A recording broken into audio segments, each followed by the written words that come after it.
What does Sidney Crosby, Connor McDavid, Nathan McKinnon equal another L for the boys?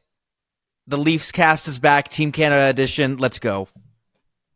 Up with it again. He's on the ice with Iginla. Iginla stopping. Sidney Crosby, the golden goal.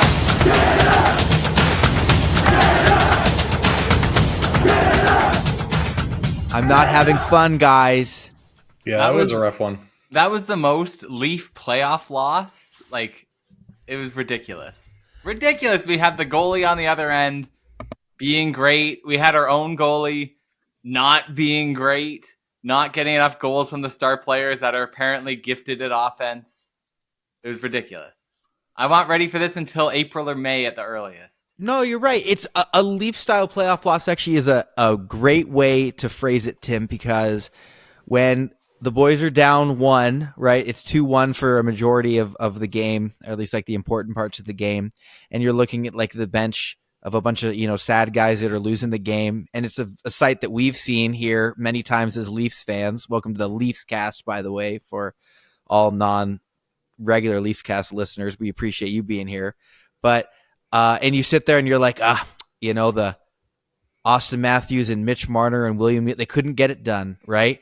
But that's not what we're looking at here today. We're looking at a bunch of guys who have gotten it done. Sidney Crosby's got cups in the case. Sam Reinhart just got a cup 8 months ago. Nathan don't get me started on Sam Reinhart. The guy's a bum. He should be playing with Sam Bennett.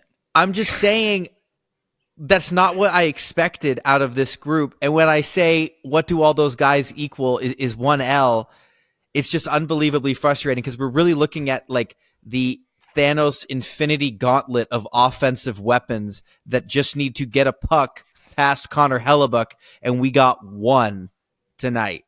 I wouldn't have thought nice. I wouldn't have thought that the problem that we'd be facing against the US was going to be our inability to score goals here. You know what I mean? Like, all right, we gotta shut this off. I can't. It's like I would have gotten quite down far on the list of like we might lose because of this before I got to, like you said, Nathan McKinnon, Connor McDavid, like all these wildly successful in key playoff moment players can't score, and they just couldn't score tonight. And it wasn't even like we had Connor Hellebuck at the other end, the greatest goalie at least this year. I think that's pretty undisputed. And it wasn't even like him. We didn't get goalie. We weren't able to generate a lot. Like it was like either McDavid was flying down the wing doing it all by himself, or there just wasn't anything there. McDavid was definitely like, he still continued to stand out. I'm not sure if there are many other players, like you'd see flashes of McKinnon here and there. Even Crosby is like, he was okay, but what stood out most to me for Crosby was his brutal giveaway that gave way to the second goal, which is brutal on Binnington. Still wearing egg on my face from last time. I fully admit it. I had faith in the guy, thought he was going to bounce back. He fell flat on his face. He made maybe one good save, but like both goals, just like absolutely brutal. It seemed more evident, this game starting, and they, you get like that. You see the guys circling, warming up on the ice, and they go to the goalies getting, their stuff ready, and they pull up Hellebuck's stats and then Binnington's stats, who's like a below 900 save percentage goalie that we're trusting our country's future in.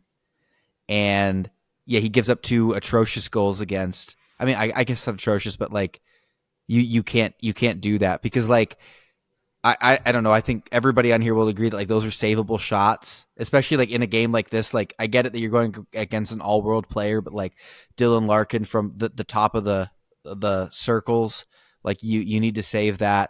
And so there's another way that this game goes where we have a better goalie.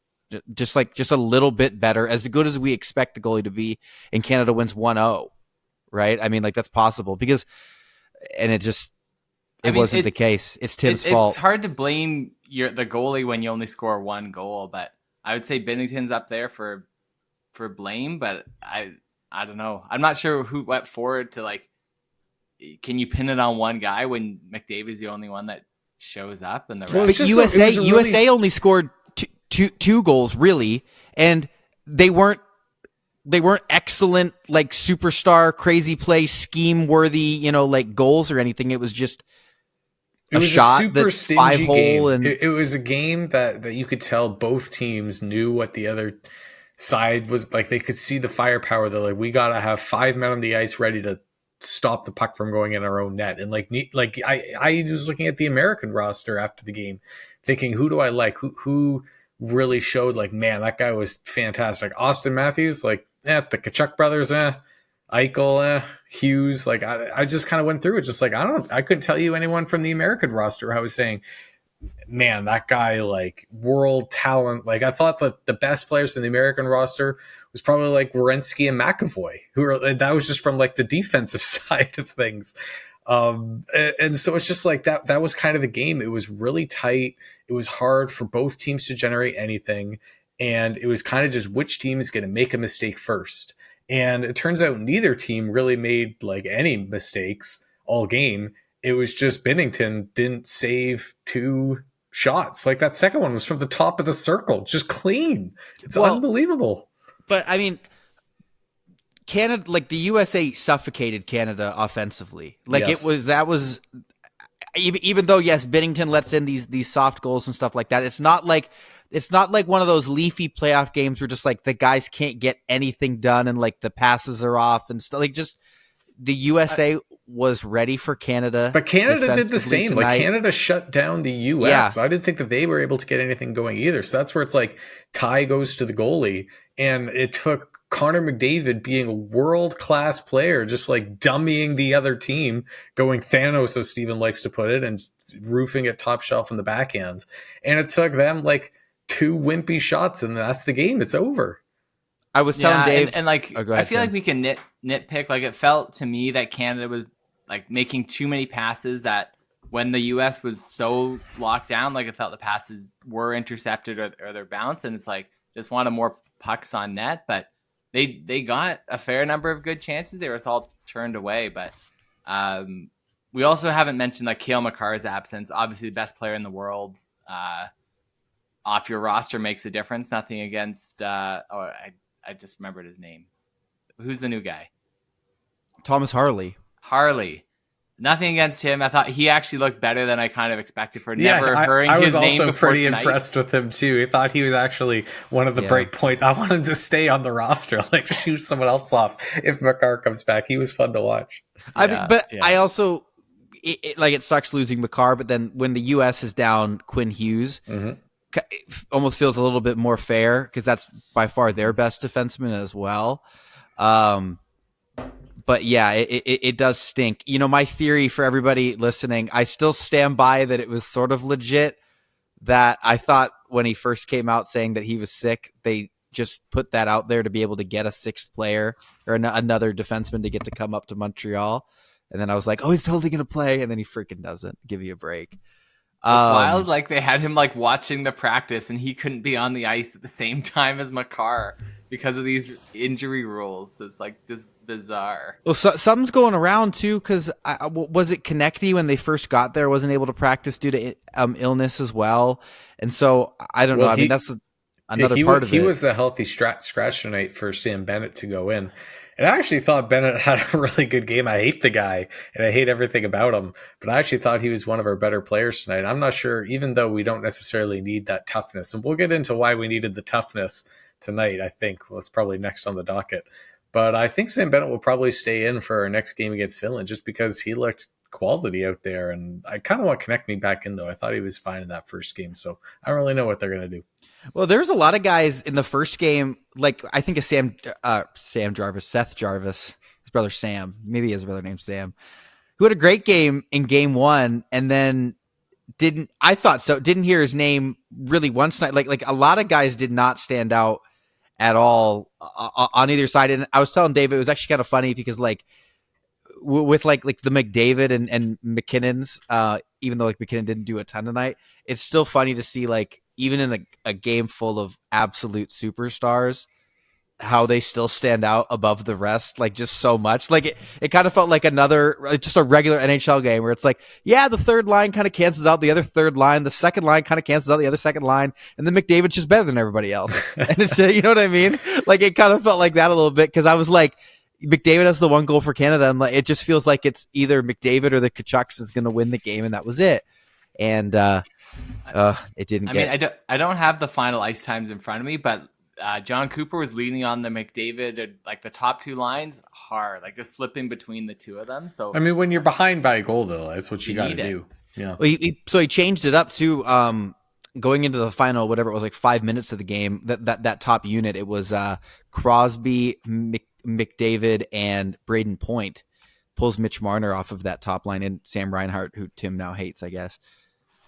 He's done nothing. The guy was apparently a great goal scorer, and he's 50 something last year, right? I mean, give me a break.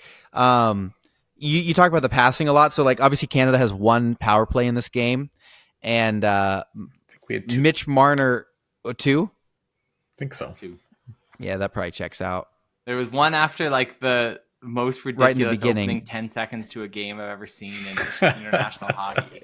Okay, that's Tim's opinion. But I'm just saying that like you know when you've got that group out there, you really need to score on. You basically need to hit 100% on those. And I thought Mitch passing as much as he did, where he's sitting in the Austin Matthews spot, right, where we're used to seeing a guy just absolutely rip. And yeah, they gotta. There was a lot of it. Like McDavid even deferred a lot. I saw Nathan McKinnon, like the game one against Sweden, he'd be flying in, he'd get through everybody, and then make a scoring chance.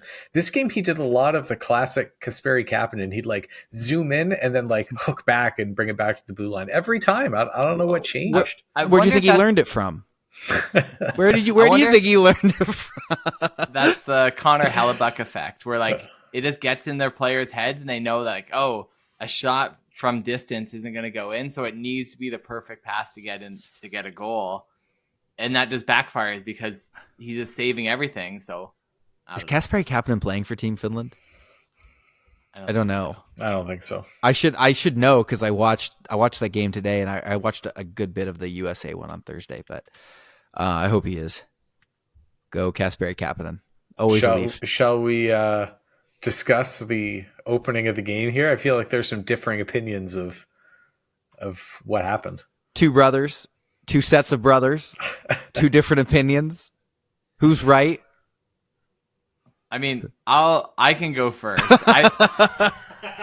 I think that I'm anti-fighting in hockey and super anti-fighting in international hockey. Like, these guys are ridiculous for like wailing on each other. They break their hand, they ruin their whole team's season. Like, if a Leaf player got involved with that, they'd be dead to me forever. It's like, yes, you want to set the tone, but like, come on. Ridiculous. I mean, for me, and I might say, I'm just going to speak for you as well, young Dave. Best hockey I've seen this season. Incredible. The first, whatever it was, 5 minutes of this game. And I love it. There's tension in the building. There's tension between the nations.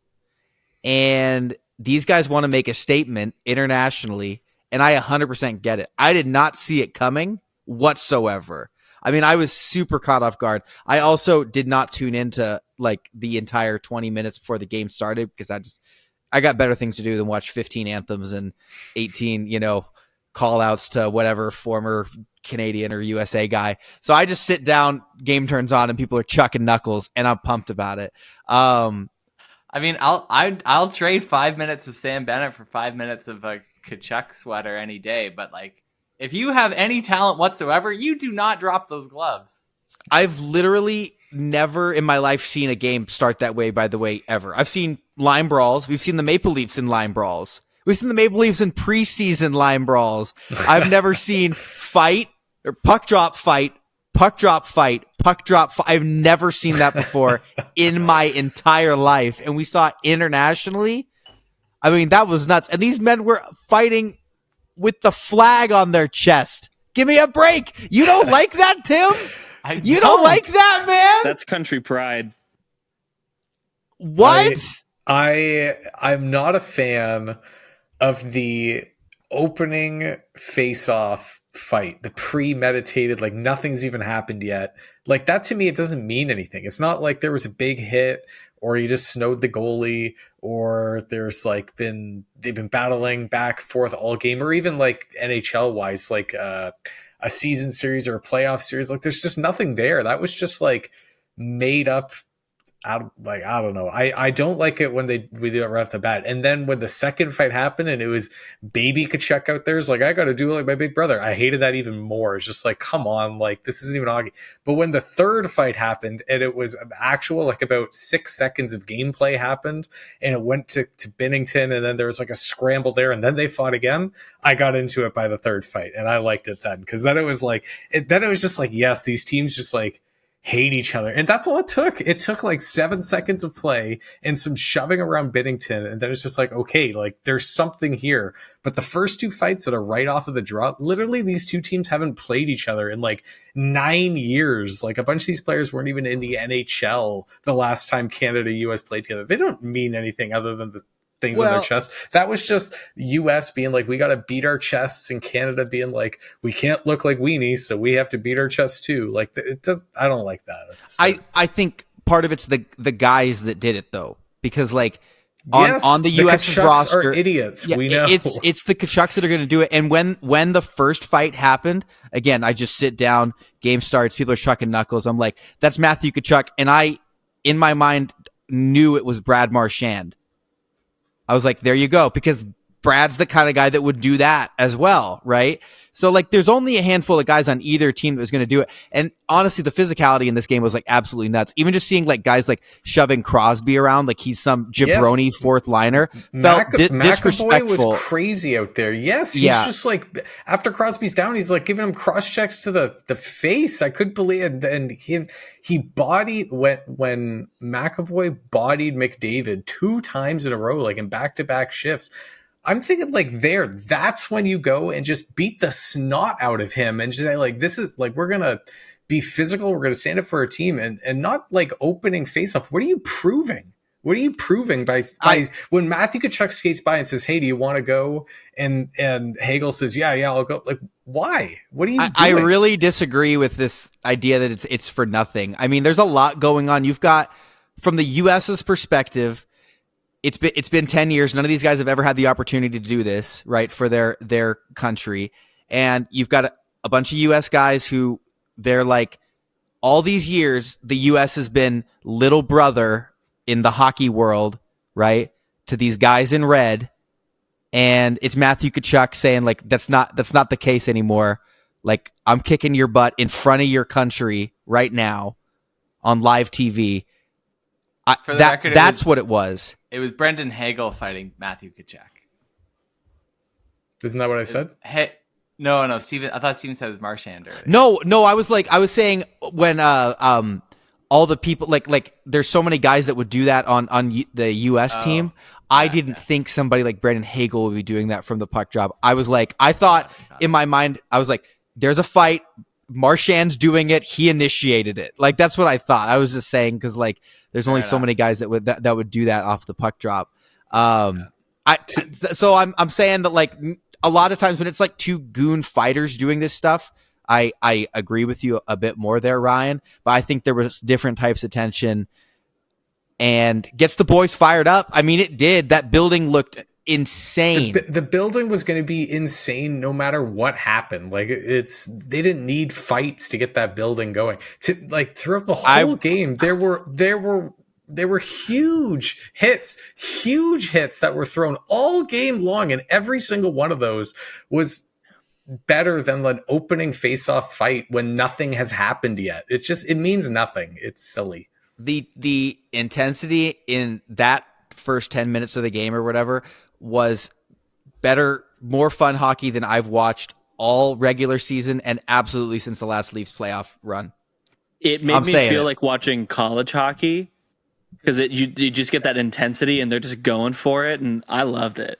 Like, I rolled up to Steven's house and just saw a fight through the window, and I was like, oh, this is going hard.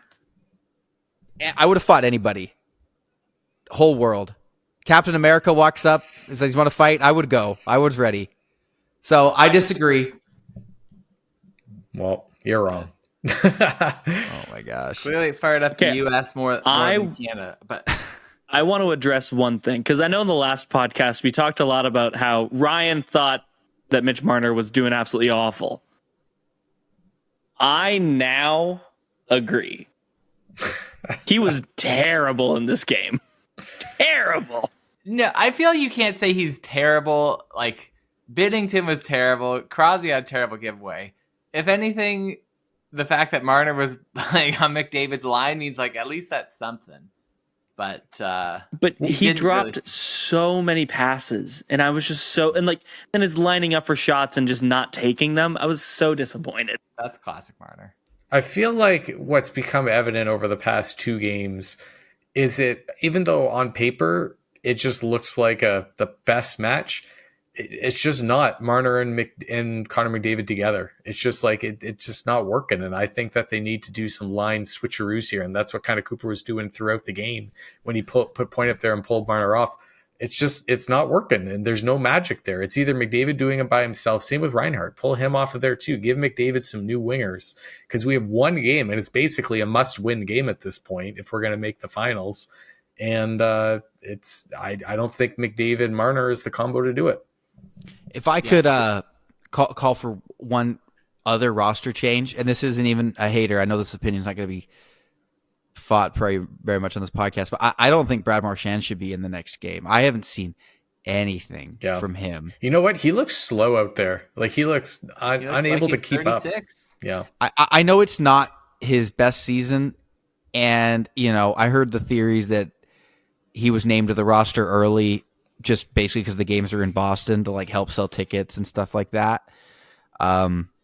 And yeah, but then I'm like, he's a great player, and especially after the end of last season, like he was coming off of a great season, but he looks really quiet, really slow, and I think somebody like Konechny, who's having a much better season, should be in over him. Keep Sam Bennett in there. I like that. Like, so you trade out Marchand, who Ryan hates, for Sam Bennett, who like Ryan also hates, and just sit Sam Bennett, put Corey Perry in there, who Ryan also hates, and then don't even start. Who else is too Ryan much hate? Canadian scum. Who's somebody non-hockey related that Ryan hates? They just put him in there anyway. I don't know. Ant-Man. Anyway, so just looking ahead. So just a quick recap of the standing. So it's 3 points for a regulation win, 2 points for an overtime win, 1 point for an overtime loss. USA has 2 regulation wins. They're at 6 points. They've clinched. They've clinched a spot in the playoffs. So Canada and Sweden, as both of them, just have an overtime win. Sweden all 3 of the teams have 2 points. Finland has 2, Sweden has 2, and Canada has 2. So it's basically you got to win or go home when you're against Finland here. Yes. So if you get three points, if Canada wins next game, then they're in. If they win in regulation. If they win in regulation, then they're in. Well, wait, but if they win in overtime, that would give them 2 points. Say Sweden loses in regulation or loses in overtime. If Sweden beats the USA in regulation, then Sweden would make. Yeah. So you're saying a win in regulation guarantees us in? Yes. But we could win in overtime, and it still just matters what happens in the Sweden really what game. matters is that our fate is in our own hands, right? Like if we take care of our business and we beat Finland 6-1 in regulation, like our American brothers did, then we're in, and we get another crack at the can with a better goalie in net, maybe to face the US again. Maybe get Makar back in there. Yeah, because that is Monday. You're right. So Monday at 1 Eastern, and then the USA will be in the evening. So interesting. I mean, even though we're depressed here, I obviously still expect Canada to beat Finland on Monday. I watched all the game today. I watched a good bit of the one on Monday. Like, they're good, but Canada's favored. I wouldn't put it past Finland to play spoiler here. Like I watched that game again for Finland US as well. For the first 2 periods, like it was an even hockey game. Finland took it to the States and they played really well. And it wasn't until the 3rd period that the States ran away with it. And they beat Sweden. Like Sweden almost beat us. Well, yeah, because then it's not like the USA's got a cupcake either in Sweden. I thought Sweden was really good, and I thought they looked really good today as well. So I don't know. This has been really fun. This is really fun hockey. I mean, I'm really glad they're going to be doing this every 2 years. Well, what's funny is like I think it's the basketball skills competition tonight, and like the players like over there like are just having a good time, not taking it seriously, and it's like compare that to like people killing each other in hockey, and it's like it's not even compared to the regular All-Star game. It's ridiculous how long it took them to figure this out. I was thinking about that, Tim. I was thinking about anyone who's just like tuning into this tournament who's not a hockey fan. Just be like, oh, like I hear there's this thing going on, and I kind of want to see like what it's like. And they tune in, and they just see like MMA cage fighting for the first 5 minutes. I'm like, this is hockey, and the guy next to him is like, yeah, this is hockey. This is what they do. I can't even imagine what the TV numbers of a game like tonight did. I saw the Canada-Sweden game that was on Thursday was the highest, the most viewed game in the U.S. this season. The U.S. wasn't even in it. I mean, like, this is great for the league. And then even the U.S. game, I think I said was like comparable numbers to everything except the Stanley Cup final, basically. Insane. So, and it's a Saturday night. And they're stinking Americans get to win it. Congrats. Give me a break. I hate this game. And Tim's right. Because I was so pumped. It was playoff energy in the beginning of it. And I'm also not ready to deal with this till April. I'm not. Is there anything that you guys want to see Canada do differently for Finland? Or is it really like, I don't know how much we want to adjust against the US versus what's working and what's not. But what are you guys looking for Canada's next game? Well, I think it's Aiden Hill and net. Would you guys agree with that?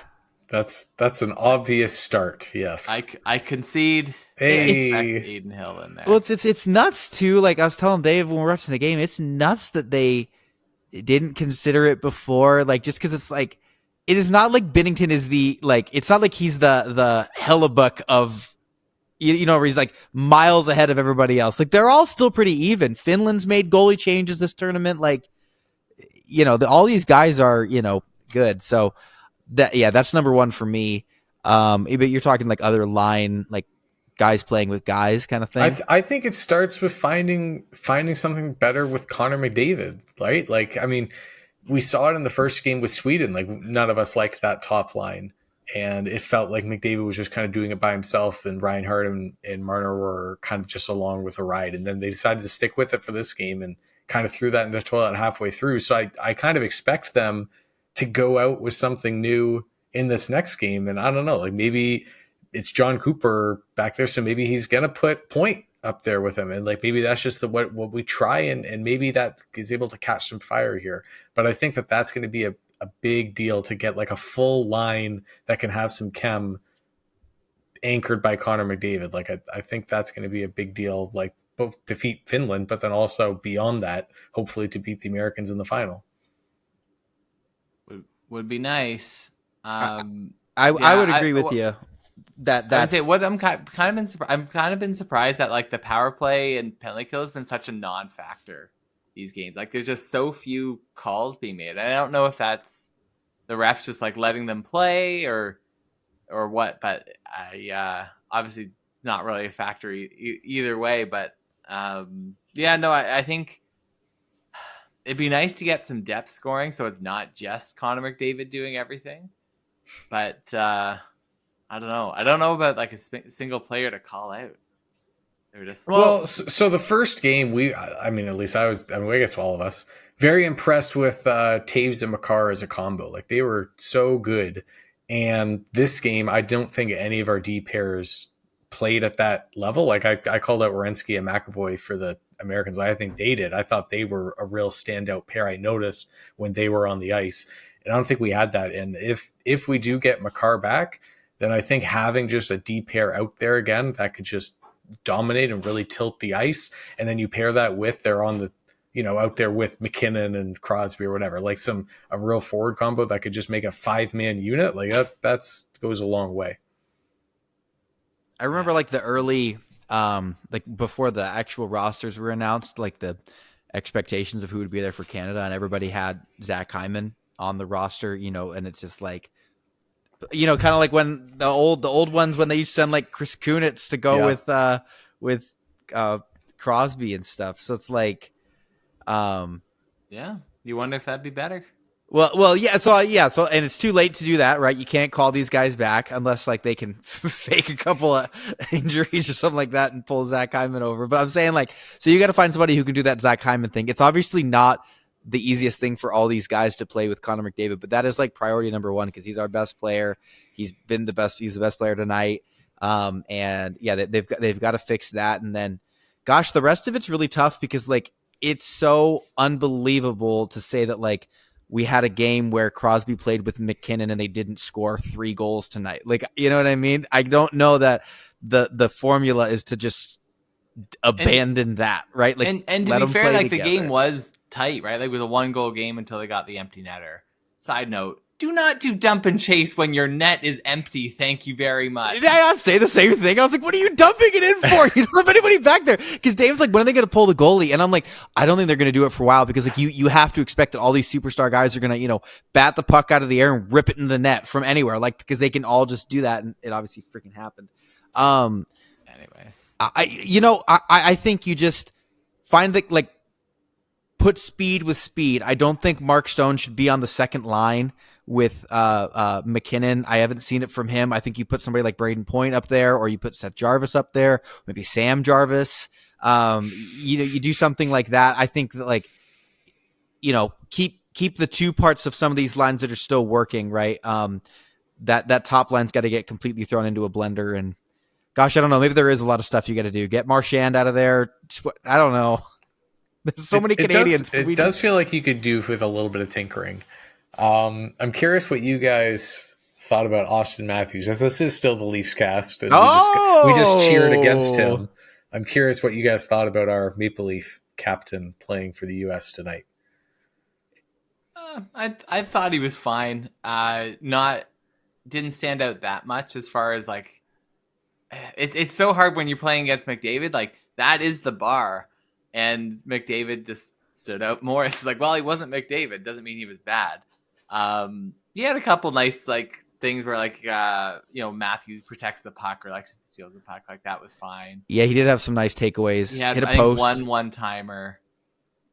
Hit a post. Yeah, but not a lot of other standout plays, which I guess line up with what we kind of suggested for everybody else in the game, right? Mm-hmm. Like there wasn't a lot of guys that stood out, but Captain America doesn't get it done tonight. He went the last 6 games for the Maple Leafs. He didn't score a goal, and now it's 2 straight American games. He hasn't scored a goal either. So I don't know what's wrong with that guy. I want him to. I want him to score against Sweden now. Don't score against us. Pump Sweden on Tuesday, whatever they play. I was thinking that though, Rye, when you were talking about the tournament, when you were a little bit less interested in the tournament, and you're like, I hope Canada wins, and maybe Austin Matthews really, gets hot, and other guys get hot, and like they. I don't think Nylander has scored in this tournament either. Like none of our guys. I guess Marner got the OT winner there. We're just straight up not having a good time. Canada's losing. None of our Leafs are doing anything. Listen, if I would take no goals from any of the Leafs, if all they have to do is like escape the tournament healthy. It's like, that's all I want from this. At least none of our guys were involved in the tilts tonight. Absolutely. No, I remember they panned Austin Matthews after just after this third fight happens. And it was just like, I don't know. Some of these other guys are like, what game are you playing? Right. Like, cause like, that's not what, McDavid's going to do. That's not what Matthews is going to do. And I don't know. It was still fun. It was fun. It was a fun game. It's nice to feel something again. And, pain. To feel pain again. I'll feel just anything to feel something, man. Mm. So we go into Tuesday or Monday against Finland. Got to cook them up. And then, that's step 1. I think it gets done, and we're back in Boston against Captain America and his Americans. I don't got anything. All right. Well, we'll be potting again after the Finland game, and hopefully it'll be to tee up the finals. Anybody the revenge game listening to this podcast in the whole world, are you really, really going to bet against the team that has Nathan McKinnon, Sidney Crosby, and Connor McDavid on it? Crosby just lost his first game as Canada's captain ever in his whole life. Are you tonight. gonna bet against him? I'm not. I'm not. We'll see. There's just no way.